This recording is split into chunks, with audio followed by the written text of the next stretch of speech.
All right, welcoming back Jon Blair into the studio. This is actually Jon's first time ever visiting the Luminous office. Yeah, man.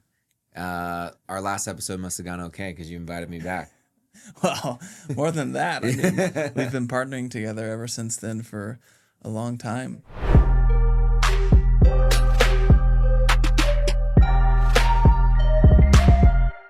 So, when was the last time we did that podcast? I actually don't know. It was a while ago. I was recounting the story yesterday, and I was like, wait, that was a while ago. We've definitely done a lot together since then.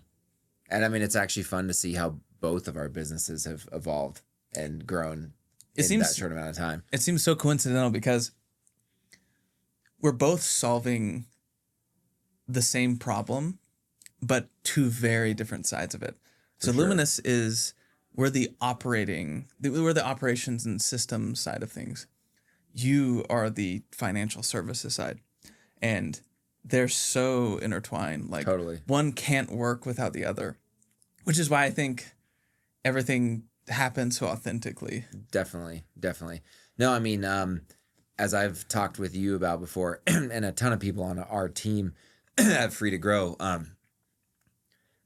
when we see issues, a lot of the stuff that comes to us on the accounting and finance side, I consider to be downstream, like in the accounting or in the reporting. We're reporting on stuff on the financials that have already happened. Like the decisions were made, the transactions were processed or not processed if there isn't a system. But like that all happened upstream. And so when we have these recurring problems with our clients operationally, or well, I'll say financial reporting wise, and we see the pattern that like numerous brands have that issue, we're like, okay, this is a pattern. Numerous brands have this. How do we get upstream from this? And as we go upstream on some of the most frequent issues we have with cost of goods sold, ultimately margin reporting, because cost of goods sold is such a key component of margin reporting, we always end up at this discussion about like, what's the system that's managing all this? Because usually it's either the wrong system or just complete lack of a legitimate system for managing inventory and cost of goods sold that causes huge issues for us. And the thing is, it's not just P&L reporting implications. It's cash flow implications, inventory planning. I mean, it hits the business's financials on more than one financial statement. So, but we've got a bunch of topics that we're going to go over today. Before we do, quick recap, like give like the 60-second recap of both our businesses, because I do think it's really interesting about how similar our growth trajectories are. So back when we talked in 2023, how many customers were you guys at? And then what has the growth been like today? Where are you guys at? It's funny. I'm guessing because I don't have the numbers in front of me, but I think probably back in 2023, we most likely had somewhere around 15 brands we were working with. Today, we have close to 45, so almost 3 times as many. And we now have a team of about 5 really incredible e-commerce focused fractional CFOs, and then about 10 controllers, accountants, and analysts on the team, all e-commerce experts. That's awesome. That's incredible. Yeah. So Luminous, we back then we had probably like around the same. I don't have the numbers either. It's probably between like 10 and 20 customers at the time. And then now we're over 100. So, but what's interesting is we've followed like a similar path. For sure. It's not like it was strategic or anything. Or at least like us following a similar path wasn't strategic. It's not like we talked to each other about the past. No. But we naturally sort of found ourselves targeting the same ICP. For different reasons. For sure. And with, honestly, that light bulb went off for me within the last couple months, right? As we have been seeing our pipeline naturally move up market. And when I say naturally move up market, what I mean is that like we're just getting a track record of working with more and more, brands doing at least 20 million a year in revenue. The word is getting out that we are providing a great service and really helping take brands to the next level. And so as we work with more 20, 30, 40, $50 million brands, we're encountering the same challenges that you guys are solving at Luminous. And from my perspective, what you guys are building at Luminous you guys moving kind of up market to serving that same group of brands, I think it's natural because of the pain points of the brands and the growth, the what you have to do in terms of expanding the business's complexity into multiple channels as you continue to scale to that size. Okay, so the first topic that I want to go over is we call it the NetSuite Trap. So, as for the context of everybody listening, as we've gone up market, what's more and more common up market is most brands back in 2019 through 2021, they found themselves on NetSuite. If you were scaling from like 10 to 20, you're probably on NetSuite. And you have experience with that. As at Guardian Bikes, you guys went from QuickBooks to NetSuite back to QuickBooks. Yeah. So walk us through that. Like what happened between 2019 and 2021 as brands were scaling so much? Why did everybody go to NetSuite?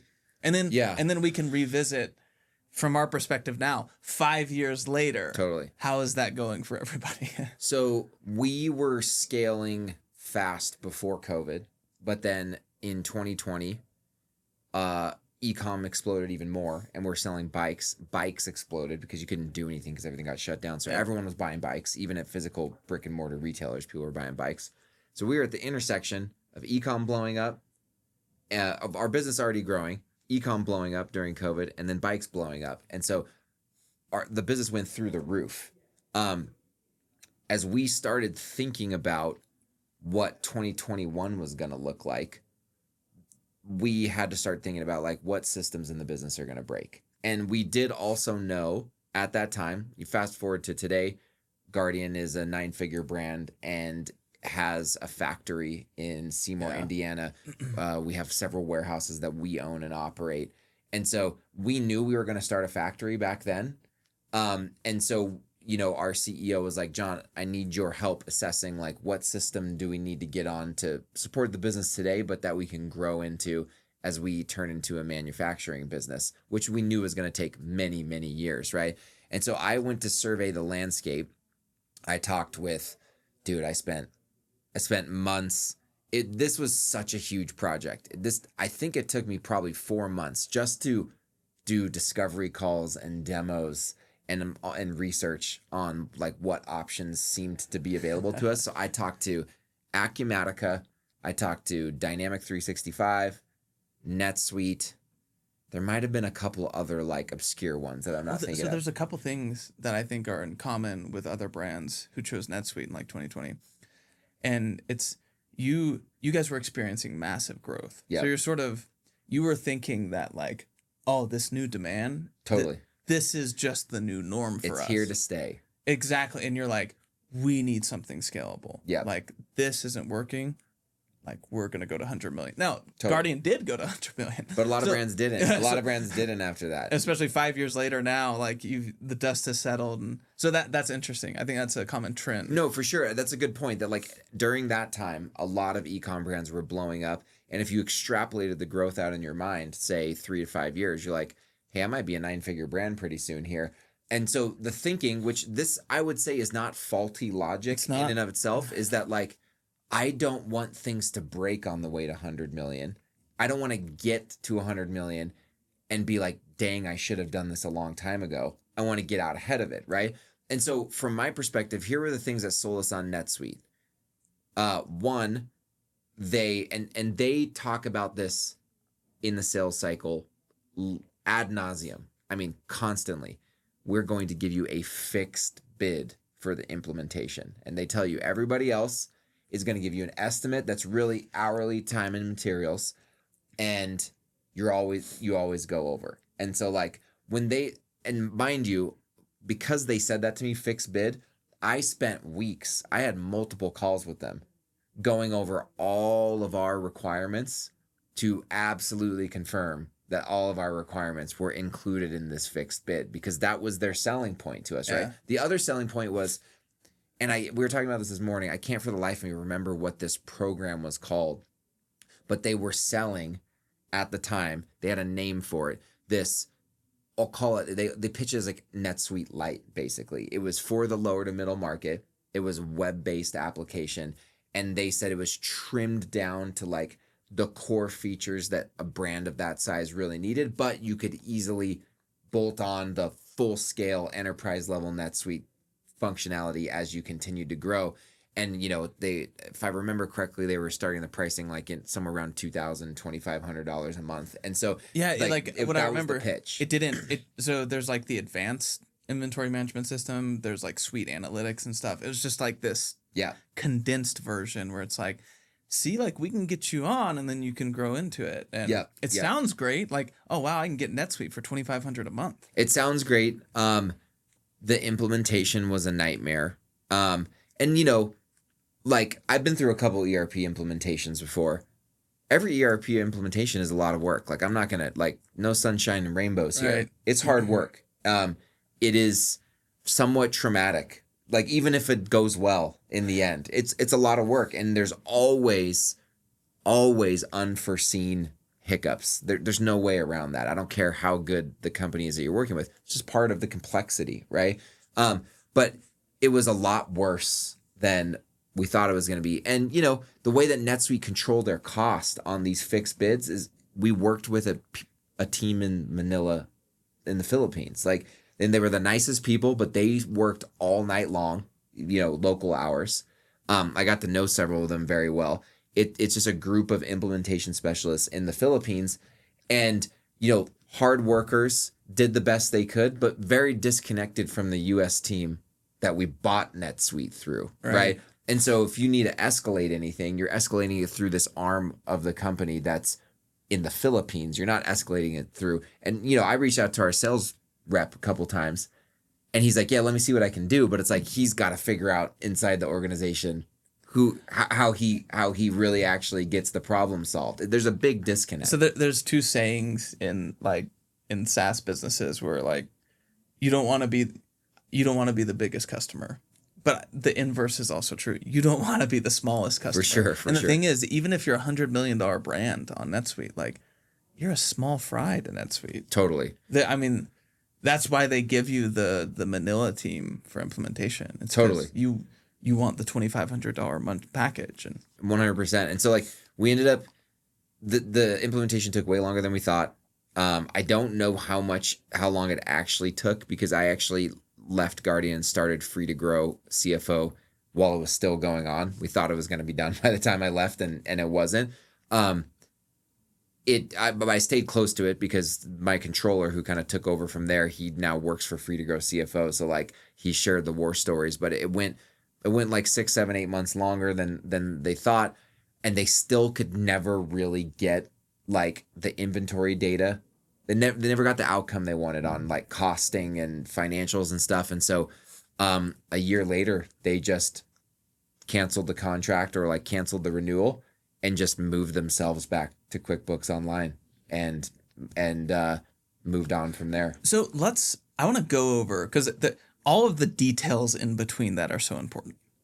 Here's operator or finance people who don't have a ton of experience with NetSuite. What they hear is $2,500 a month. Yeah. Fixed implementation costs. Sign me up. Let's talk about the details of because now at this point we've done a good amount of NetSuite migrations. We understand, 5 years later where those brands are. Either you ditched early, like Guardian, or you stuck with it. Okay, so if you stuck with it, where are you at 5 years later? For sure. So I would say, and I'm curious to get your opinion on this, I'd say there's a couple different kind of archetypes here. The most common is, hey, NetSuite is doing, after a very painful implementation, right, that went way longer than we thought and actually ended up costing more than we thought because we got through that fixed bid and everything didn't still work. So there was more money to spend, either via NetSuite or an independent consultant, right, to continue dialing it in. So all in all, all these brands are this thing ended up costing 2, 3, 4 times as much as that fixed bid that I made the decision on, right? And now it's working. It was painful, but now that it's working, our licensing fees have gone up for a number of reasons, whether it's number of transactions that are the transaction processing limits or users. and they have either on staff a NetSuite admin, developer, whatever you want to call it, or they use a consultant group that all they do is NetSuite, admin and customization, both of which are very expensive. And so then where they're at 5 years later is like, okay, it's finally working. We paid an arm and a leg for it, and we're spending 2, 3, 4, 5, 6 times as much as that $2,500 a month we started with, just to keep this thing going and keep it moving. Let alone, and part of that too is the connectors. The connectors are all third parties, whether it's like Celigo or one of those other ones. You're paying a third party to build an integration. And the e-commerce brands have even more connectors than a B2B wholesale brand, right? That right there, it's the delta between what you thought was going to work, which fixed implementation costs $2,500 a month. Yeah, maybe they'll raise prices 20-30% a year. Whatever. So the delta between that and what it actually takes to work. And I'll give you some very specific examples. You already brought a couple of them, but this is what we see. So an e-commerce brand, omni-channel, it's very common that you go to Shopify, maybe you have a 3PL, fulfilled by TikTok, FBA. Well, guess what? NetSuite doesn't integrate with any of those out of the box. And then something as simple as my 3PL needs to pull in my fulfillment data from or my sales orders from Shopify, push the fulfillment status back. Or let's say you do merchant fulfilled TikTok. I need to pull in that sales order, route fulfillment orders to my 3PL, push back status. NetSuite does not do that is so basic. Yeah. To Ecom. Plug into my Ecom sales channels, push to my 3PL, push back that should be basic Ecom use case. It doesn't work. First off, so to connect with your 3PL, you will have to use Celigo. Celigo will cost anywhere between $15K to as high as $50K a year, depending on the usage. That's crazy. Then Celigo will tell you all right, well, we can't push the order status back, but you can use NetSuite connector to do that. So boom, okay, you already have 2 connectors to do a basic e-commerce use case. NetSuite connector will cost, again, between 15 and $50K, depending on how many channels. Okay, but you're still not done yet. What about pushing in something as basic as, all right, we got the basic IMS and it's kind of working, but we got to push available inventory to our channels, or we want more of PIM functionality, where I want my product listing details centralized, and I want to push my description and images from NetSuite to Shopify. Doesn't work out of the box. You have to expand Celigo for that, or you have to use another connector. Another use case is, say you can't stand your FBA replenishment flow, and it's 7 steps because you just get the NetSuite out of the box, the basic version. All right, well, you want to make it 2 steps and you want to integrate it with your 3PL. Well, you're gonna have to customize it. Yeah. So customization. Then another one that always happens. Say you have NetSuite finally implemented, and you add 2 connectors, and you have a developer on staff for customizations. The next most common thing is extracting my analytics. The analytics that they give you, oh my God, it doesn't work. And I have to have somebody to build a report who's a NetSuite expert. I can't do it. I hate that they call it analytics. They sell that so hard, the whole sales process, the dashboards, the customized dashboards. Those dashboards are garbage. I'm sorry. I'm not trying to anyone from NetSuite is listening. I'm sorry. Those dashboards are garbage. But there's a couple of things you're saying that I want to draw out. The first one is we got lured in, and I think a lot of brands get lured into NetSuite can do anything. I think that's generally true. It is. NetSuite can do anything. Mm-hmm. The follow-up question to that, though, that everyone should be asking is, how? How do you do that? And when you answer how, that's where you start figuring out oh wait, I got to use a third party for this, and then every time I want to change this, so I want to actually now take that, and I don't mean to segue. We don't have to segue to this subject yet if you've got something else for us to chat about, but the issue with how the cost of adding on the functionality you need to NetSuite grows, I think is actually unique for ecom brands as they grow. Because let's just contrast this to a wholesale manufacturing business. They manufacture and they wholesale to retailers. They may have no connectors. Right. Like with the first ERP system that I was a part of running, where I like cut my teeth in managing ERP, it was a factory. We didn't sell direct to consumer. We sold to retailers. You might just have like an integrated with a TMS, and that's it. That's it. Like we had no connectors. Ecom brands, we are in the world of connections. Yes. We're in the world of API connections. And furthermore, as you scale, the playbook of scaling generally is, maybe start D2C, that has a connector, and then add Amazon. Now another connector, and maybe TikTok. More than, and then now EDI. TikTok, and then you're like, oh, EDI with Target.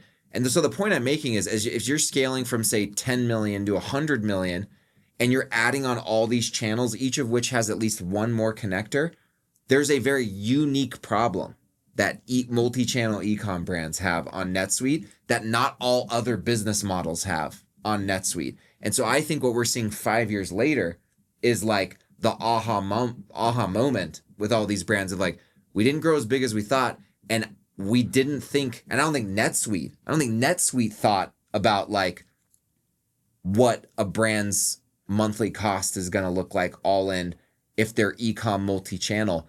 That's not, if you look at the legacy of NetSuite, that's not what they built their business on. Right. They didn't build their business on that business model. For them, it's probably great from a revenue standpoint, and all their partners and like third parties are pumped, but like it just doesn't fit with the modern e-commerce brand P&L. Look, I look at hundreds of e-commerce brand P&Ls every year between the companies that we work with and all the CFO audits I do as a part of our sales process. And the modern e-commerce brand is lean and mean, like 10% fixed operating costs. The 10% fixed operating costs does not align with this bloated fixed OpEx that it takes to manage a multi-channel e-commerce brand on NetSuite. And to give a very specific answer, where are these brands at 5 years later? Well, they're getting off of NetSuite and we're migrating them off. But here's what we see. Yeah. You go from $2,500 a month fixed implementation cost. Well, guess what? 5 years later, that $2,500 a month, just through price raises of NetSuite, even if you haven't grown at all, that's probably more like between $5,000 and $10,000 a month, just as your base fee. Okay, then you have potentially 2 developers on staff to maintain customizations. They might be fractional, but still, that's probably another $5,000 to $10,000 a month on top of that. You have Celigo, NetSuite connector, an EDI connector, maybe multiple EDI connectors. So that's an additional, let's call it, I'll be generous here, or rather I'll be conservative. That would be an additional, call it $7,000 a month to have all of those connectors do just basic e-commerce API connections. Yeah. Then crazy. Then you'll have you probably didn't want to use, either you're paying an additional $2,000 a month for Suite Analytics because you need some analytics, or you had to do some custom like Snowflake connection to pull out your data, put it in your own data warehouse, and then you plug in Power BI. Like that has an extra associated cost.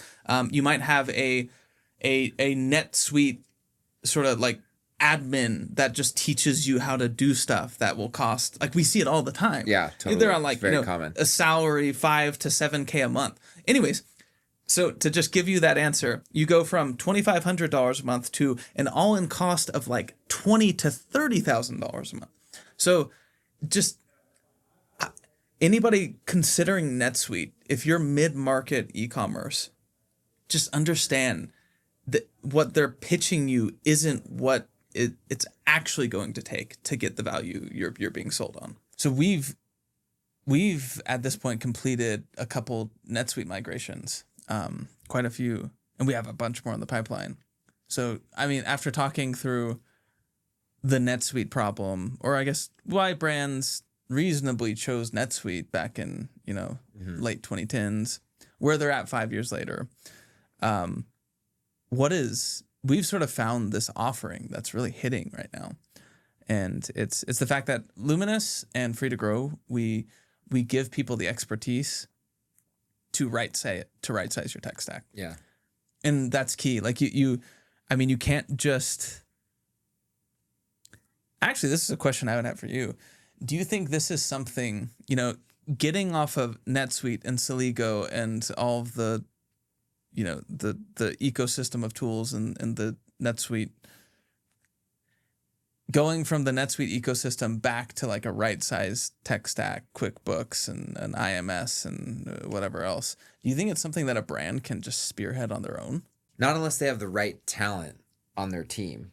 Now, I think you have to separate the general ledger component from the IMS or like what you guys call operating system component, because there are some accountants who are capable of migrating the general ledger accounting from a NetSuite to a QuickBooks Online. But the operating system and or IMS, WMS, like all the components that go into like an operating system, doing that implementation, it's very complicated. And there's a lot of configuration, customization, and it takes a long time because of the complexity. And it's tech heavy. It's definitely tech heavy, and it's not just configuration of an out of the box system. There's also coding that happens to actually customize things. I don't generally recommend that anyone try to do that on their own. Like, I mean, and short of trying to build their own system, but then at that point you're like, you're trying to build a SaaS tool, like, and it won't like you or like. Well, I guess what I'm saying is, a SaaS tool takes a whole company to create because it's that complicated. So why would I don't know why you want to insource that, right? Well, we've seen people who are like, nope, just gonna try Sin 7 and we'll try the GL migration ourselves. So far, it's never worked. it's like half baked. I think what we found, especially like in our migration with Fathead, the people who actually want to right-size their tech stack, who, they've woken up 5 years later, they're all in cost to NetSuite is like 20 to 30K a month. Mm-hmm. They recognize that you need a professional that understands the migration of the GL from NetSuite to QuickBooks, and then you also need a professional SaaS tool and people that understand operations. Yeah. And when those two teams can spearhead it, we get it done the right way. For sure. Well, I will say this. Let me say this. If you run just a Shopify only brand, you might be able to get away with doing a self-implementation of Sin 7 or the like. Although I've talked to more than one brand who tried to do that on their own and it didn't go well. But let's just say there's a greater probability that might be able to work. But what we're seeing in the marketplace, we're organically just starting to work with bigger and bigger brands. And so like if you take a digitally native brand, meaning a brand that started on a single digital channel, right? And you follow them through the life cycle of growth. So like 4 years ago when I started Free to Grow CFO, I didn't see this so clearly because we were working with brands at different revenue levels. Now that we've been here for 4 years and we have several clients that have been with us for a couple years and we've gone on this growth ride with them, what I see, like we talked about this earlier, the channel expansion that starts happening. If you start having Amazon, Shopify, maybe a few marketplaces, Walmart.com and, Nordstrom.com, but then you also are selling to physical retailers, all of those require different connections and maybe even different order routing depending on where those orders are getting fulfilled from. And trying to use a Sin 7 or the like to trying to implement something like that yourself is crazy. That's when you need something like a Luminous. Well, because the point here though is Sin 7 is purely tech. Like, sure, you can get a consultant somewhere to like help configure Sin 7 for you. But when you think of, for example, the wholesale AR problem, if I'm on NetSuite and I'm a brand that does like all those wholesale connections that you just named. Yeah. Just configuring your tech is a piece of that. But what about the question of like, John, how is this whole new wholesale AR piece and collections, how's it even going to work with QuickBooks and Sin7? Yeah. Like how are we even supposed to do that? There's so much consulting that has to happen. Even just setting up how Sin7 and QuickBooks are going to talk to each other. What is the cadence of, getting summaries, migrating from NetSuite to QuickBooks.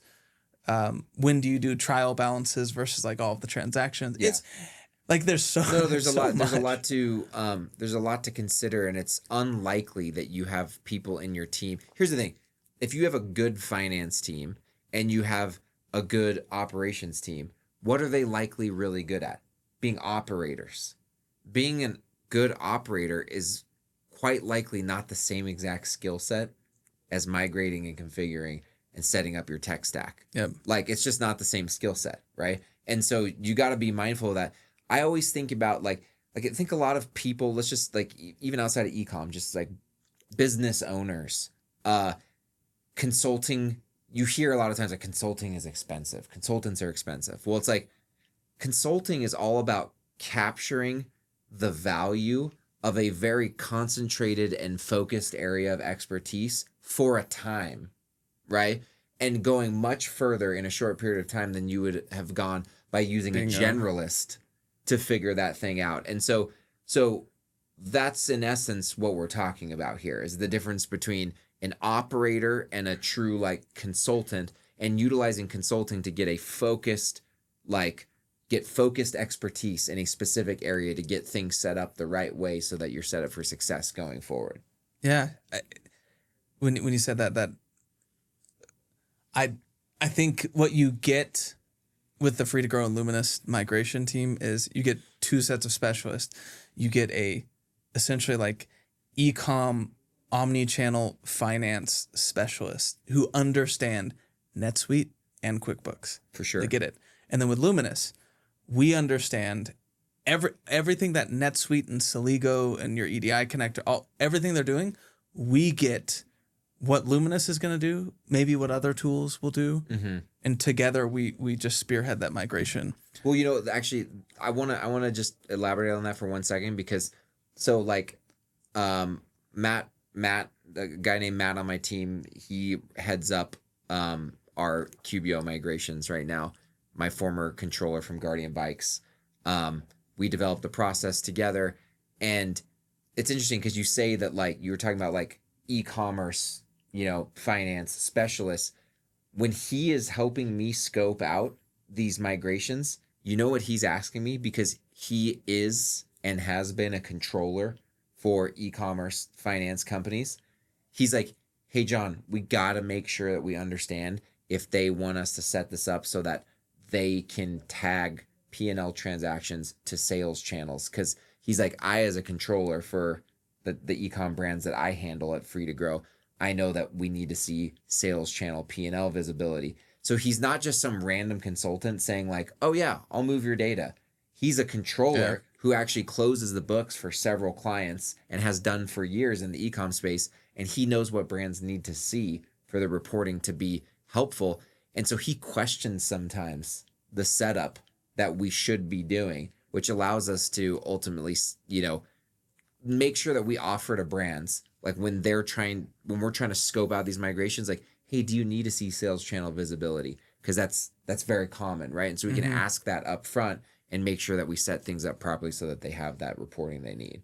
Well, there's also a good amount of chemistry between what Luminous naturally does and what you naturally do. So, for example, you guys, it would be much more work if you had to get all of the historical data and map it to all of the SKU catalog. Totally. The historical purchase orders. That's something that we naturally do that as just part of the implementation process. So, that marriage, you get the financial experts that understand how you're basically stay in parity with what you're extracting from NetSuite, and make sure you get in QuickBooks, but also not lose all of the transactional and historical data. I'm smiling right now because I'm gonna say a really cheesy joke. It's when you think you're about to bite into a peanut butter and jelly sandwich, and there's only peanut butter in there.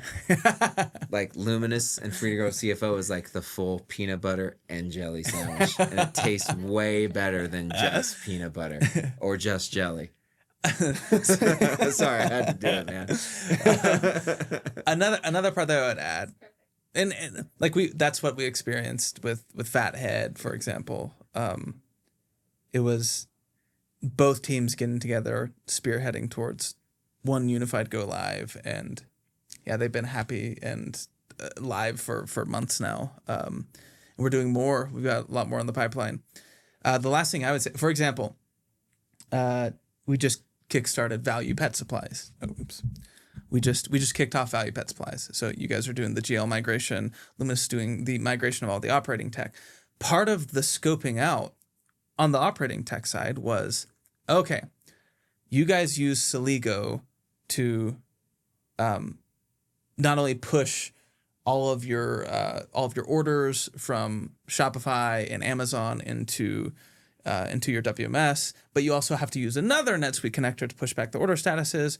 We also, in the scope, we understood that they're essentially using NetSuite and Celigo as a PIM to push back product listing details to Shopify and to Amazon. So part of that scope out, we identified like, okay, if we're going to get you off of NetSuite and you're going to still have the same operational workflow, just less cost, same features, we recommended a PIM called Store Automator. It's somebody that we already integrate with, and so there's this complex mapping of what exactly you're using in NetSuite for the operation side and the GL side, and then making sure it's not just like, all right, here's Luminous and QuickBooks, and you'll figure out later on that, oh, actually you needed a PIM, and we just didn't know.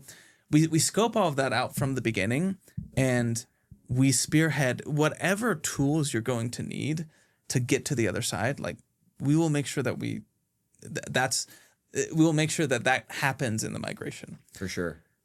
That's, I don't know, that's another thing that I think is very important. It's not just, well, if Luminous can't do it, or if Free to Grow doesn't, if they can't see it in their scope, then like, good luck. It really is a comprehensive scoping and migration to the other side.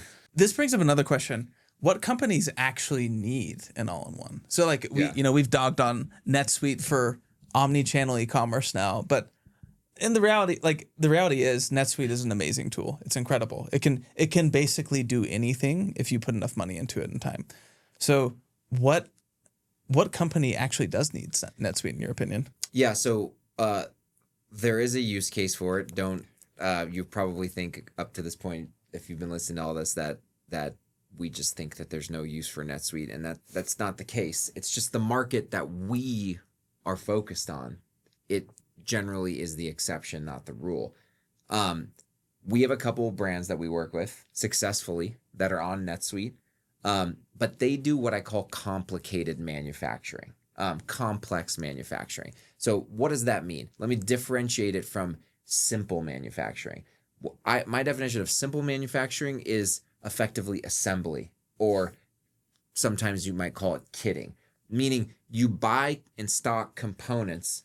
You don't have to process those components other than put them together, right? You're not doing additional transformations on those components to turn them into different components or to sub-assemblies. You're taking a set of components, you're assembling them together, and you're good to go. So like basic depletion of raw materials or components that turn into a finished good. Exactly. So an example of that would be at Guardian Bikes, before we fully started our factory and started like actually making our own components, right? That's complex manufacturing.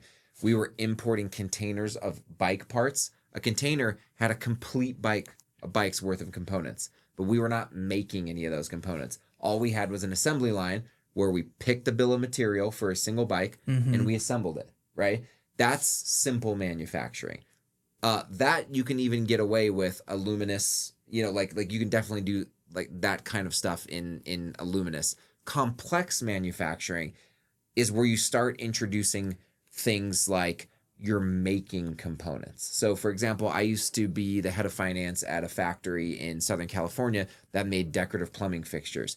In one side of the factory came just raw brass bars, and on the other side came out shower heads and faucet fixtures.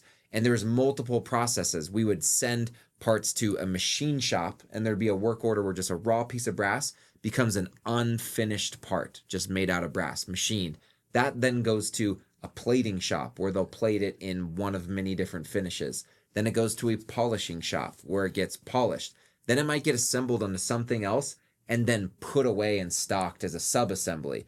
Then work orders will come out where someone will pick all of those finished components and assemble a faucet and send it out the door. That required a comprehensive, they use Epicor ERP, but NetSuite does the same stuff. Acumatica. Yeah, and so it had functionality like work center tracking, meaning you could get a work order for all the components that you need to pick to assemble a faucet, but you might need to split up half of the components to go to polishing and half of them to go to plating.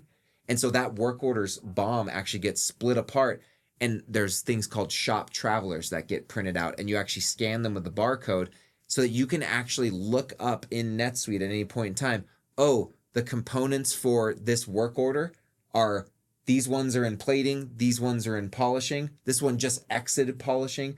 And so I was telling you this story the other day. The alternative to that is we used to have a dude, before we implemented this ERP system, we had a dude, his whole job was to run around this 100,000 square foot factory just trying to find where the heck all the components were, right? But with this, when that system is dialed, and one other thing, it's that plus what's called MRP, Material Requirements Planning. That's different from just straight up cutting purchase orders for finished goods.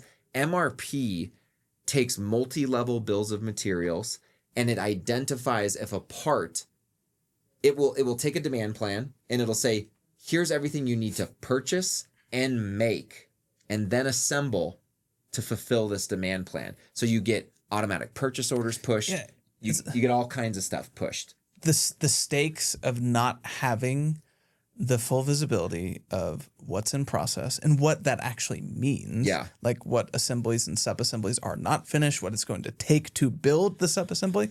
Like the stakes of not having that dialed and fully visible.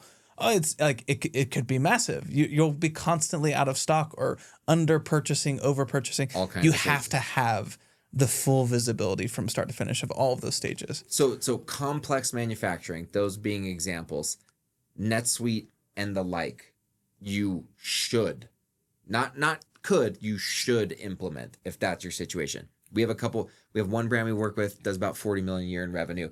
They make very expensive, very complicated products out of metal, and they fabricate them from scratch in their facility. They're on NetSuite, and they're successful with their NetSuite implementation. They have a full-time system admin in-house who customizes things, and they have a full-time controller who is amazing at managing the general ledger.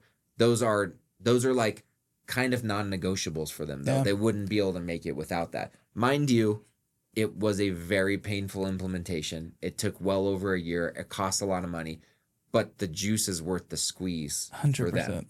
Isn't that interesting? Like when you when you look at, it's like what brands should go to NetSuite for. It's like really complex multi-stage manufacturing. We need full visibility and awesome MRP and analytics. What they actually go to NetSuite for. Yeah.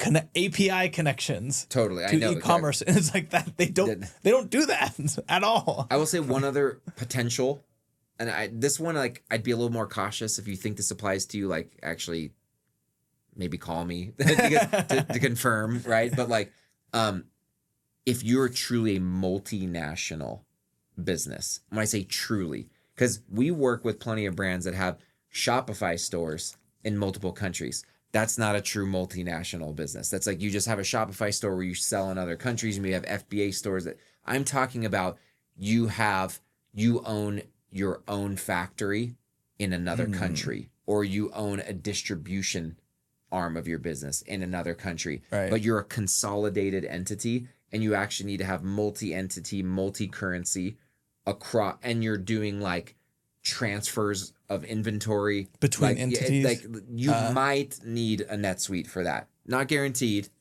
but you might. Okay. And so a separate question with this, it seems like a lot of the fractional accountants, like a subset of accountants in the e-commerce market, they have a difficult time understanding separating an IMS from your general ledger. So my question to you is, for the market that we're talking about, omni-channel, mid-market e-commerce, should the GL always live separately from the IMS/operating system? Well, I think the answer is it depends, but it actually comes back, I think, further upstream to our conversation from earlier about like, if you want them to be combined, right? Do you have a clear answer to why? And if you do have a clear answer to why, do you then have a clear answer to how, right? And whether or not it's worth doing that. So for example, if you think the answer to should they be combined is yes, and you think you have a good rationale, if you go out there and you find that the way to do that is either by implementing Acumatica or Fulfill or NetSuite or the like, you then and that's the how. You have to ask yourself if, again, the juice is worth the squeeze, and just for that outcome of them being combined. Because if the offset is all these other issues that we've talked about, I don't know that it's really worth it. And so I guess another way to frame the question is it actually a problem for them to be disconnected or in two different systems? Is it actually a problem or not? Well, I think the question before that as well is why do you think, so we run to a lot of brands and a lot of accountants. They ask, oh, great. Like we demo Luminous. It's like, okay, yeah, we can handle your wholesale and all these integrations and your inventory and your costing. Like, great. Okay. So you're pushing all of the sales orders and invoice, like you're pushing everything into QuickBooks, right? And it's like, no, like we summarized. In fact, like that's going to bog down QuickBooks and you're going to hate your life. Nothing's going to load. Why do you think accountants, why do they want that? Why do they want it in two places? So I don't know for sure. I'll give my hypothesis based on my experience. I think it's because back in the day, like if you're working with an accountant who they learned on QuickBooks Desktop, like me, QuickBooks Enterprise, right? Okay. Which had not a full IMS, but a more robust IMS than QuickBooks Online does, right? Back in the day, before all of these, like when we first started Guardian Bikes and we didn't have like the A2Xs, and this is even before A2X's predecessor called WebGility. I don't know if you ever heard of Yeah. We were using WebGility Desktop, man, bringing me back, right? But you were tracking things. If you were organized as an accountant, you were tracking things in QuickBooks' IMS to try to keep track of like what was happening at a customer level or a channel level. And the old school way, like I've been doing accounting for long enough, been doing it for 16 years. When I first got out of college in 2009, like it was just the first several jobs I had, my boss was like, yeah, you just enter everything manually. Yeah. There was no questioning that. That is like historically, accountants are known. Historically, accountants are supposed to be the best damn data entry people in the entire world. And they pride themselves, I know this for a fact, they pride themselves on like, man, I entered 5,000 transactions today. That was what it meant to be an accountant. Now, fast forward to today, right? 16 years after I graduated and have actually worked in the Ecom world. The thing is, the benefit of working in Ecom as an accountant is everything has an API.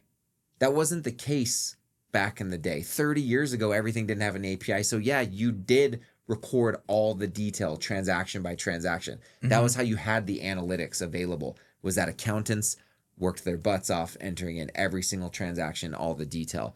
It's just it's an ingrained thing in the profession that like either you've latched on to like the new way of doing accounting, which is leveraging data and leveraging tech, or you're still kind of stuck in the old days because that's just the way that it was.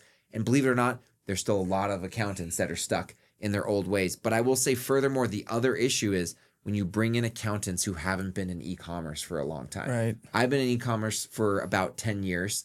A lot of my team has been in e-commerce for a long time. So we're accustomed to knowing how to pull data from APIs or report exports and like actually do data analysis and then summarize what needs to be posted into QuickBooks, right? And so my philosophy, and this is why I love Luminous, we already do the accounting on a summarized level at Free to Grow. If someone doesn't have a Luminous, we do go down to like sales channel level, like we do some segmentation, but we don't go down to the SKU level because there's actually numerous different ways to get that data elsewhere and pull together SKU level analytics outside of QuickBooks much faster, much more flexible, and refreshable and reusable and tweakable. There's better ways to do it than inside the rigidity of general ledger. So when I think about Luminous, like us doing QuickBooks accounting alongside Luminous, I'm stoked at all the detail that Luminous is keeping track of at the SKU level and the customer level and the sales channel level, because that is the place where we can go to do that more granular analysis. It sounds like it's fear of losing those specific drill down, like those reports, views, like at a SKU level. List out like what are those things that accountants fear to lose by just pushing summaries? Well, and yes, I think that's a good point. I haven't thought of it that way before, but for sure. And furthermore, the way that accountants know how to drill, let's say, I don't want to overgeneralize, but the typical accountant, the way that they were trained to drill down is to drill down through the GL. They understand the from the structure. GL to the transactions. Yeah, exactly. We take a different approach at Free to Grow, and I know numerous accountants who take the approach that we take as well, which is like, let's get the totals to the level of granularity that is goes as granular as we need to within the general ledger. But for you guys, it's like sales channel, and then obviously level. the assets. And exactly. But let's keep the other detail in supporting schedules or export data from like the supporting sources. Like, for example, I'll give you an example. Shopify. This is in the example that someone doesn't have Luminous, because if they had Luminous, we would go to Luminous to get this data. But if someone doesn't, when we're recording Shopify sales, we're pulling reports from Shopify to do that. Guess what? All those reports exist at the order level and the SKU level. So we can just export the exact supporting data that supports the financials. But if we were to import that all into QuickBooks, it's subject to error, right? In terms of the import, it's harder to reconcile. And quite honest, we used to do it at this level of Guardian Bikes, and we just didn't use the data as much as you thought we did. We ended up just going straight to the source. But I thought this right here is what gets people to go to NetSuite, though. It's like there's this fear around like, oh, there's two systems, like we need all of the transactions. So like if I see an issue in QuickBooks, I can drill straight down. Why? Like, I think this fear more than anything drives people to NetSuite. Yeah. And it comes from CFOs and accountants. Totally. I really honestly think, like genuinely think, it's because CFOs and accountants traditionally, the only way they know how to drill into data traditionally is through the GL, right?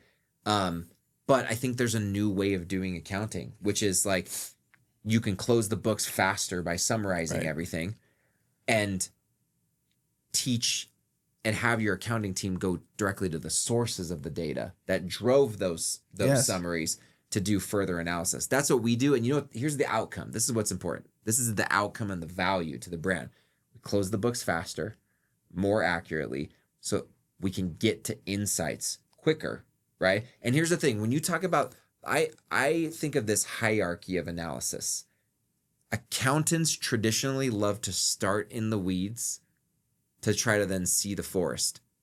I highly recommend trying that. It's impossible. You can't start at the weeds and get to the forest. You have to start at the forest. So like, let's talk about the P&L. This is how our CFOs analyze a P&L. We look at the company level trends of margins and fixed overhead. And then we notice something that is weird. And then we look at the sales channel trends that roll up to the company. And if we see something weird in that channel, Then we might dig into product categories and SKUs. But to try to go into put all the product categories or SKU margins on your screen and try to discern a trend. You can't.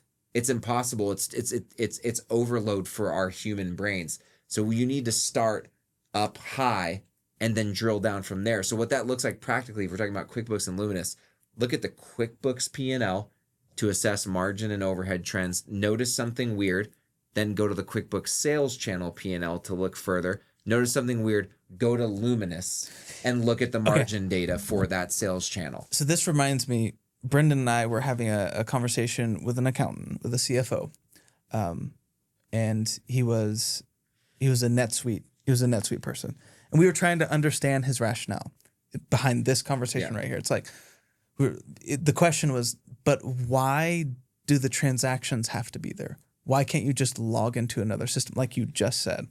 And so what we got to was like, basically, we were pushing kind of like, okay, so first off, is NetSuite summarizing transactions? So the answers were yes. NetSuite's already just doing summaries every week that push to a GL code, and then we were like, okay, well, Luminous would do the same thing. So we were asking, well, so why do you need the transactions in one spot? Like, what's the difference between just going to another system? And we kept trying to like push further and further, and all it kept going to was just like, it's just better if it's in one spot. It's just better if I drill down to the sales channel, then I see an issue, then I can just click on the transaction. And Brendan and I were just like, well, it's the same concept. Like you're just going into Luminous and you're going to the report and you're just copying and pasting some. I guess maybe the volume of I don't know. Dude, checking. It comes down to first principles thinking, right? Like I think Elon Musk probably has made the concept of first principles thinking famous. He talks about it a lot. I think all professionals, like technical professionals, can get really stuck in not thinking from first principles. First principles means like breaking something down into the components that build up the outcome and asking yourself if that's the way it should be built. Not like an example of this is like not thinking through first principles or from a first principles perspective is like, that's just how we've always done it. We've always done it that way. Why? Because everything should be in one place. First principles thinking would say, does it need to all be in one place? And if so, why? And you ask why and you answer it. And then when you get the answer to that question, you go, okay, but why does it that need to be done that way? And what you're doing is you're peeling away the layers of the onion. You're taking this, we've always done this way, and we're breaking it down to the first principles that actually build that thing up. And accountants, and look, I'm not trying to, poo-poo on accountants. I'm an accountant, right? Yeah. But like we're a bunch of people. We're a bunch that is very set in our ways, generally speaking, right? And first principles thinking is scary. One of the reasons it's scary to accountants is because they get held to this standard of quality assurance. That's a big accounting principle in like public accounting, is like that you have reasonable assurance that the data is accurate. I think a lot of these guys are freaked out that like, hey, I'm going to lose the control to audit the accuracy. Right. First principles thinking would say, how can I use Luminous to audit the accuracy of this, right? And so I guess the point that I'm making is one of the things that makes Free to Grow unique is that like I'm an accountant, but I'm also a visionary that comes up with a lot of crazy ideas. And I'm like, why do we need to do it this way? And the funny thing is we started out doing accounting the way we did at Guardian Bikes, which is like super time consuming, super granular. But you know why I started paring it back? Because I was like, this isn't scalable. We can't do this for multiple brands at once. Yeah. It's not possible. And then I started asking, well, do we need to do it? Yeah, is the juice worth the squeeze? And we started asking ourselves, is the juice worth the squeeze? Why? And now we do it this way, summarized, get the books closed by the 15th or sooner every month. And guess what? The outcome's expectations being met. Brands are getting accurate books faster, making good decisions, growing their brands. So the real question is, why do you need to go more granular? And is there value to the business to go more granular? If the answer is no, there's not value to the business, then you shouldn't do it because it's just a waste of resources.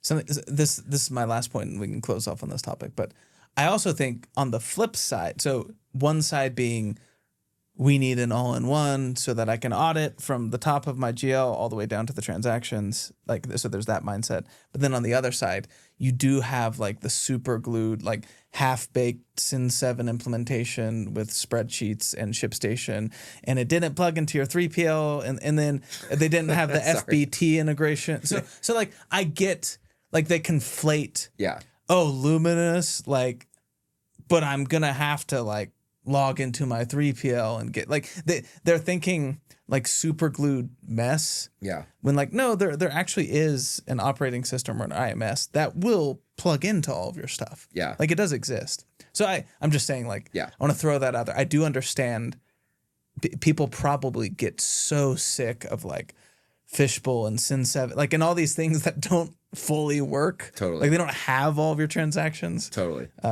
So anyways, okay.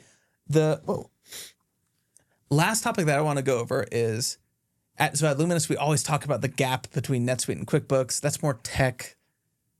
We've talked about operating system versus general ledger and all-in-ones versus, IMS and general ledgers.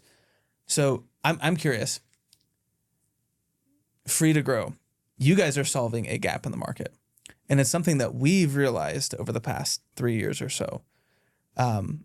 I'll give you my perspective, and then I want to get your perspective as a founder who literally started a company to fill this gap. So at Luminous, we implement a ton of brands between, call it like 10 and 100 million in revenue. And here's what I see.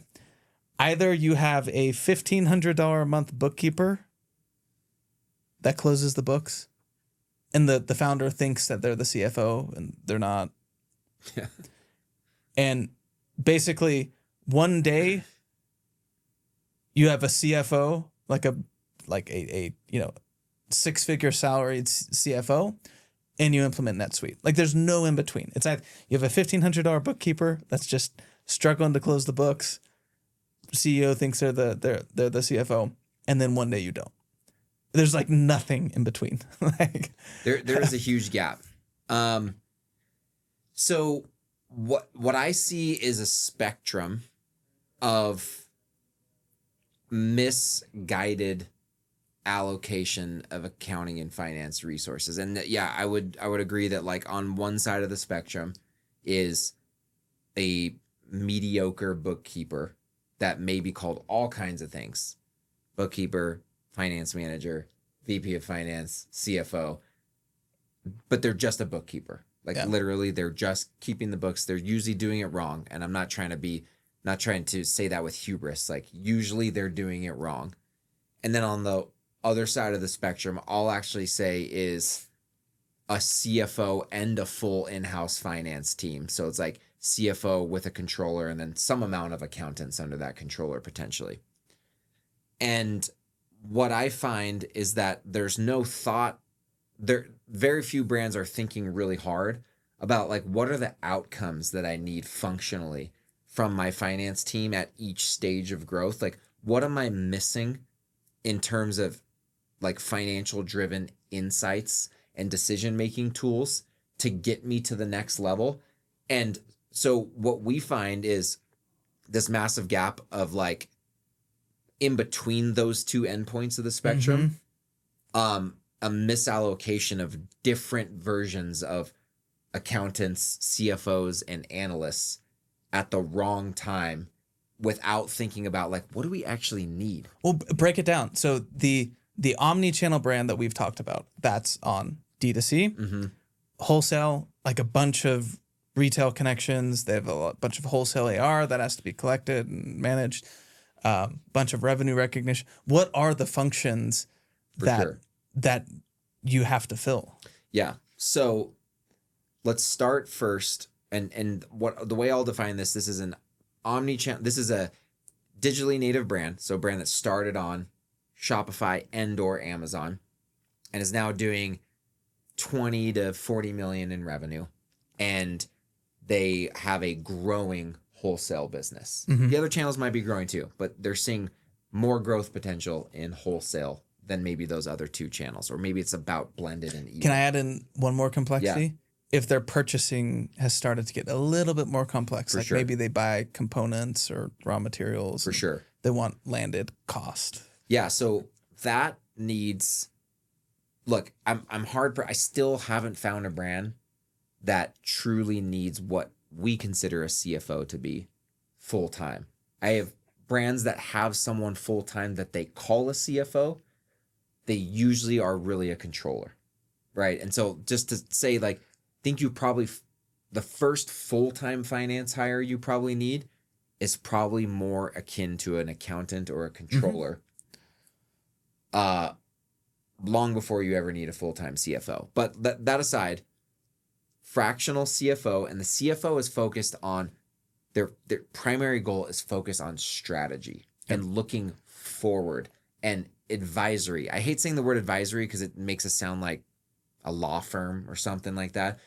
It's your right-hand strategic advisor, right? Like, think about the president and his cabinet of advisors. He goes to them for advice of like, hey, the country's facing this problem. I'm not an expert in everything, right? As the CEO of America, you're an expert in this. You're an expert in this.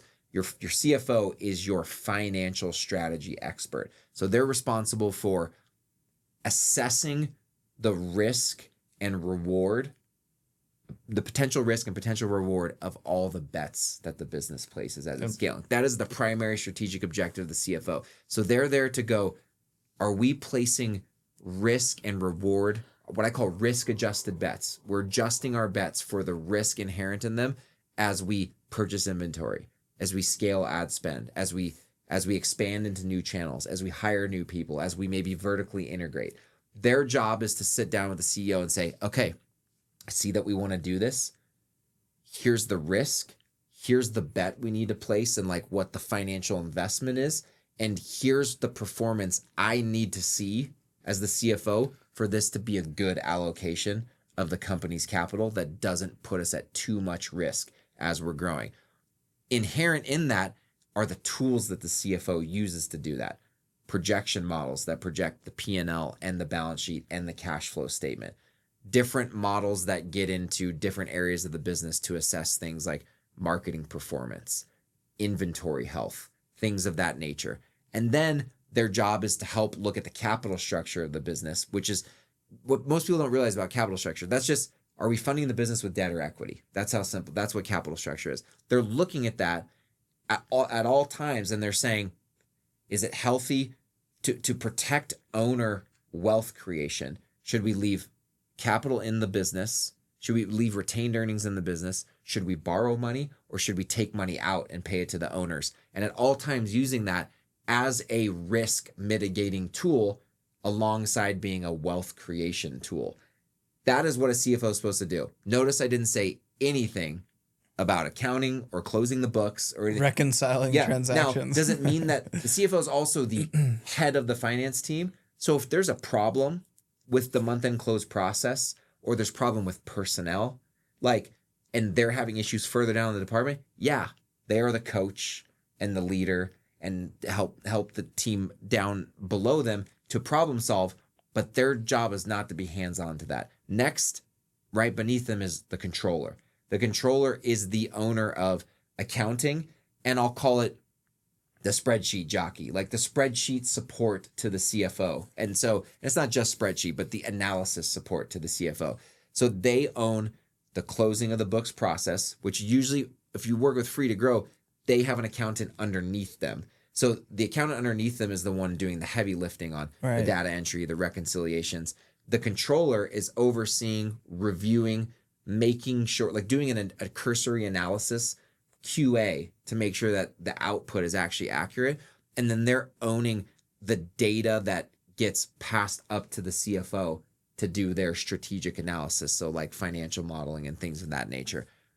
There's one other person that a brand of this size probably needs. Usually what we find is very successful is if a brand has one in-house person full-time. They don't even necessarily have to be a trained accountant. they're a financial operations person is what we call them. Financial operations meaning managing daily AR, AP, payroll, the daily operational finance, right?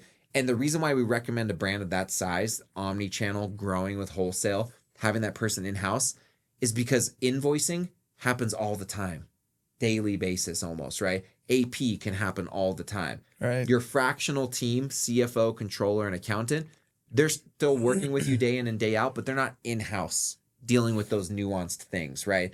And so I recommend a financial operations person. We have several clients. That's the setup. They use our fractional CFO, controller, and accountant, and we interface with the financial operations person. We support them, we coach and lead them. But that's really what you need. And honestly, it doesn't need to be full time. We work with brands that are 9 figures that don't have any of those people full time in their business. You shouldn't hire one of them full time until you have a clear rationale of why they should be full time, the value they're going to drive in the business, and what you're going to do to keep them busy 40 plus hours a week. When do you think a brand does need a full time CFO? At what point do you actually advise? Have you guys ever fired yourself because you're like, no, it's time. You guys need a full time CFO. What is the rationale? I don't think we've ever been replaced by a full time CFO. We have been so between controller and CFO, there are other positions out there like VP of Finance, Finance Director. Some brands can get away with that. It's usually someone who's is a bit more of an individual contributor. They're very hands-on in the accounting and or the FP&A, and they're not nearly as strategic. So you're going to get quality financials, you're going to get quality forecasts, and you'll get some commentary and advice from them, but it'll be more tactical in nature and not so strategic. So for example, hey, I noticed this change in our margins. It was caused by this. End of story. Instead of CFO like, hey, I noticed our cash conversion cycle went up by 15 days, and I'm wondering if we need to get on the phone with our suppliers and try to squeeze out another 5 to 10 days out of our payment terms, right? Completely different stories. Or finance director saying, hey, I just finished the financial model. I think we're going to be really tight on cash in 3 to 4 months. End of story, right? And what's driving it is inventory purchases. And a CFO is like, hey, I know 3 banks we should go talk to right now. And I know we're in their box, and I'm almost positive. I feel really confident I can get us the capital that we need, and we won't have this cash shortage. Right. And so you can go far with a finance director and VP of finance, but you will be missing a layer of true strategic advice. Think of strategy as like a finance director will tell you we've reached a constraint. A CFO will say, I know how to get through this constraint, or I'll give you 3 options to get through this constraint, and I'll get on the phone and I'll call them and we'll get this figured out. I just think you guys are positioned so well to keep growing in this market, because the new trend is, VC money came in the 2010s and played in e-commerce, and it allowed for these bloated tech stacks and bloated COO and CFO hires. But now that the dust is settling and you have to just be a defensible, profitable brand, I think, and especially how AI is coming in, AI-enabled tools, I think that the day of fractional CFOs and a fractional financial team is here to stay. I think you can be a $200 million brand with that makeup that you just talked about. I think you probably have to have somebody full-time financial ops. Yeah. But you can have a fractional CFO, a fractional bookkeeper, and accountant. But can I dare to say, to tie this back into the rest of our conversation, I think there's more runway with a fractional team in e-commerce than there is in other verticals, because other verticals don't have the access to the data that Ecom does. So there aren't these tools like Luminous and the like, where I don't need to enter every single transaction. There are other businesses like contracting, in different like construction trades. There ain't no APIs for anything you're doing. It really is all manual, and you do have. And now I'm not saying that people aren't trying to work to automate that, but it's actually when you talk about like automation and using data to speed up administrative things like accounting.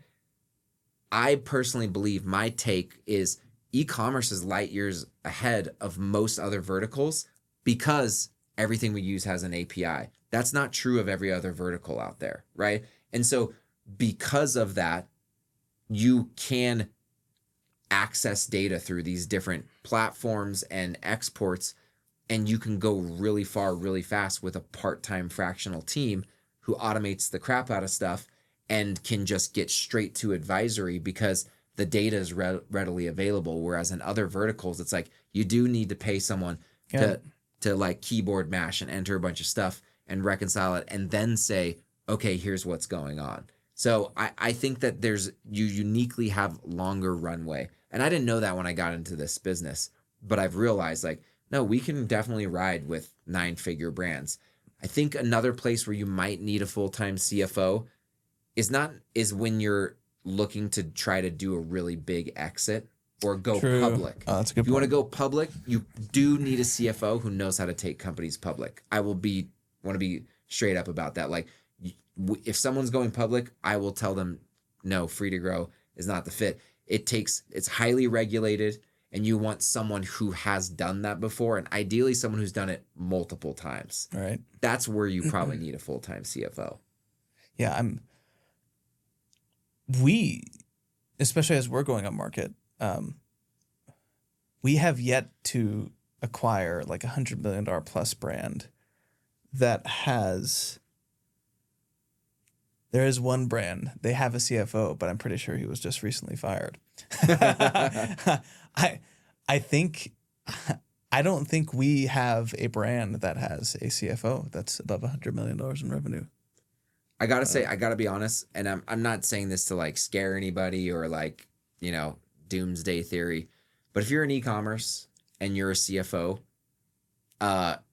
honestly, you're probably better off becoming a fractional CFO if you're gonna play in the middle market, because there are gonna be very few full-time CFOs in the middle market. Now, what I will say is I held a hybrid role at Guardian Bikes, COO/CFO. Actually, I think there's a really good case. There's a strong case to have a COO/CFO in the middle market. The problem is they're kind of unicorns. They're hard to find. There's only a few. They're the exception. They're not the rule.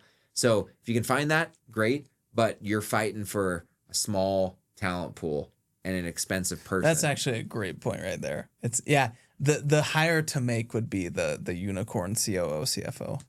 Exactly. That would be incredible. If you find it, Jon Blair, basically. Yeah, hire it and don't hire someone like free to grow CFO. But like, it's just hard to find. Yeah. Oh, I take that back. There is one brand that's $100 million plus that has a CFO, but he is so disconnected from the operations. He has no clue like what Luminous does. And anyways, it's there's a bunch of commentary there, but. All right, so the last topic that I want to go over is we've talked about forecasting offline. So Luminous, the operating system is tangential to forecasting. Like it comes up all the time. When we get somebody implemented, they always ask like, so what does Luminous do for forecasting? And it's such a broad term that, and there's so many different tools out there. Everybody does it differently. If I had to break it down if I had to say the approach that we see most operators take is they look at forecasting as they do a simple top-down approach with their historical data from Luminous, where everything's consolidated. You have all of your sales, history, and they'll sort of just make decisions based on like, hey, all right, we're gonna grow 20% this year on Amazon. Yeah. All right, drafting the POs. When I think the biggest gap in mid-market, in my opinion, is forecasting coming from cash flow. And this was a big thing that you were talking about, where there's a myriad of forecasting tools that your customers could use. They could use Inventory Planner and Fleeber and Cogs. There's a million of them. Yet they're still going to you guys and they're like, hey, can you help me with forecasting? Why is that? Great question. Okay, so I am of the opinion, I read this book, Future Ready, a few years ago about forecasting. And it's not, doesn't have a bunch of formulas in it. It's not about mathematical forecasting. It's about the philosophy of forecasting. And what I learned from that book is that, one, a forecast and a projection are not the same thing. Let's be clear about that. Most people actually use projections to order inventory, which is dangerous business because a projection is just a what if scenario. It could literally be anything, right? A forecast attempts to use historical data to forecast forward a trend. It's actually a statistical model that takes historical data and uses that to forecast. And there's different methods. There's exponential smoothing. There's linear regression. There's all this stuff, right? What I learned from this book is it suggested to think about your forecast in two layers. One, what's called the momentum forecast. The momentum forecast is using your historical data to forecast forward the statistical momentum, right, of, in this case, sales and maybe sales by SKU.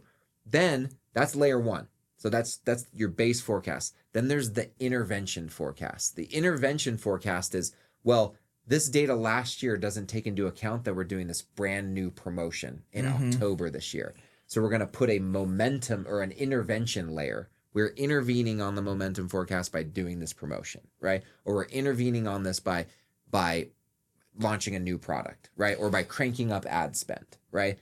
I'm not going to get into the mathematical models you should use to calculate those numbers, but conceptually, that's the best way to forecast. Now, understand that your intervention forecast introduces more risk into the forecast because you're now making an assumption about what your intervention is going to do. And you what have the no outcomes. data on it. Exactly. Coming back to your question, why people ask us about forecasting on the finance side of the house is because I'm just going to assume, and this is not usually the case, but I'm going to assume a brand has a momentum forecast they calculated using historical data, and then they say, I want to adjust it for this intervention, increasing sales, new offers, we're going to increase AOV and conversion rate, whatever. Assumptions. Ultimately, that's a bet. That extra delta between the momentum forecast and the intervention forecast, you're placing a bet, right? And you're placing a bet that has a certain amount of risk. And the question is, do we have enough cash to place this bet, right? And so to give you an example, it's kind of like if you go buy a house and your mortgage is going to be 50% of your monthly income versus if you buy a house and take on debt and your mortgage is going to be 10% of your income. Which one is riskier? The one where the payment is 50% of your income. It's the same concept here. They're coming to us and saying, based on your cash flow forecast or our current cash reserves, the makeup of our capital availability, how risky is us adding this intervention layer? So the point being, you should do some of that traditional forecast math, but finance needs to sign off on whether or not there's enough capital and other risk mitigating factors in the business to be able to place that bet safely. But I want to, like a real life example. It happens all the time. you just do the back of the napkin or call it back of the spreadsheet forecasting, top down, and then you're prepping for Q4 and you're drafting all of your POs. A bill comes. Let's assume like I've done all of my purchasing. My lead time's 120 days, whatever. I do my purchasing like. So many companies, they run totally dry on capital. Totally. By the time Q3 comes around, and then a lot of times you can't even afford to pay the freight bill or the inventory gets to the port and you didn't thread the needle. Yeah, totally. Because you didn't consider all of these things like, oh shoot, wow, we really projected like 300% growth for Q4 on these SKUs, but we didn't consider like all of the bets that we placed before, so we ran out of cash. Yeah, and the fact that October sucks every year. Sales are down, so you're buying the most inventory you buy all year in the month where sales are down before the holidays. And that's why it's a perfect example of why you need a CFO who's forecasting cash flow on a regular basis every single month, because there's a snapshot of what your capital looks like today, but then there's this forward-looking forecast of the impact of all the decisions you have made and things that haven't happened yet. And you have to assess all of those to assess the risk of that judgmental or intervention piece, which is like, that's where the risk is. I'm going to take the momentum and I'm going to adjust it based off these assumptions. And then your CFO, again, needs to assess the risk of that bet. That's what their job is. Very cool. Well, are you helping any of your customers? Have you guys done official forecasts for your customers at this point? Yeah, so we don't usually do SKU level forecasts because there's a lot of nuance that whoever runs product and whoever runs marketing, for example, like we may know that ad spend is going to increase, but the growth marketing team may know that they're going to do a campaign around a specific product category, right? So we leave SKU level planning up to the brand. There's just a lot of nuance that we can't see in our data, but we give the sign off on like, it's safe to order that dollar value, or it's risky to order that dollar value. Or if you want to order that dollar value, we're going to need to go get this debt facility. So like, we will definitely forecast financially the decision that they're going to make. And we'll even go look at sales forecasts that are like lower than what the brand thinks it's going to be. And we'll go, what if we haircut sales by 20%, 30%, 40%, and then go back and look and see if they'll still be alive after ordering that much inventory. So that's our way of assessing risk. And if like we can cut the sales forecast 20, 30, 40% and they're still safe, we'll say, yeah, you're good. You're probably good to buy that. So we don't do SKU level analysis, but we'll convert their SKU level replenishment plan to a dollar value. Got it. Run it through our financial model and confirm if we feel comfortable with it or not.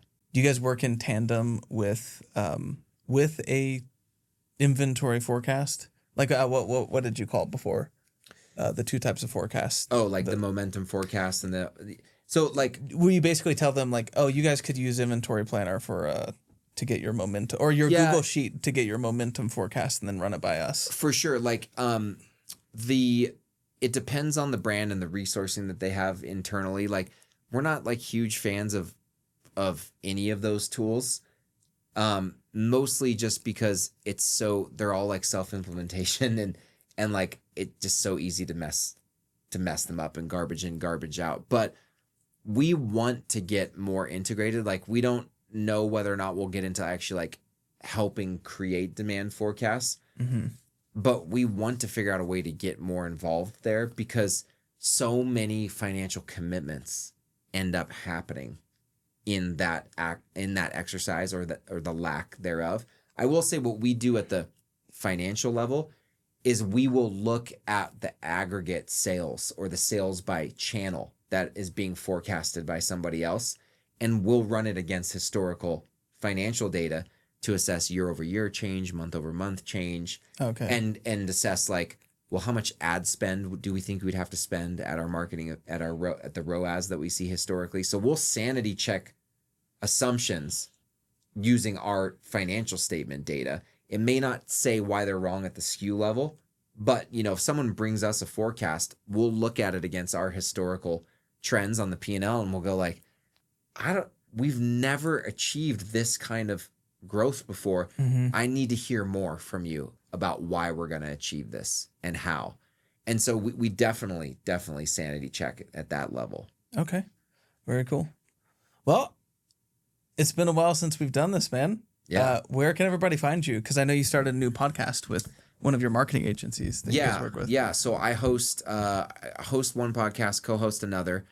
First one is the Free to Grow CFO podcast. You can find that wherever on YouTube and wherever you listen to podcasts. And then the Ecom Scaling Show, which is a really great one. We talk about the intersection of finance and marketing, which is really cool. And then follow me on LinkedIn, Jon Blair, or check us out at freetogrowcfo.com. Okay. Well, awesome, man.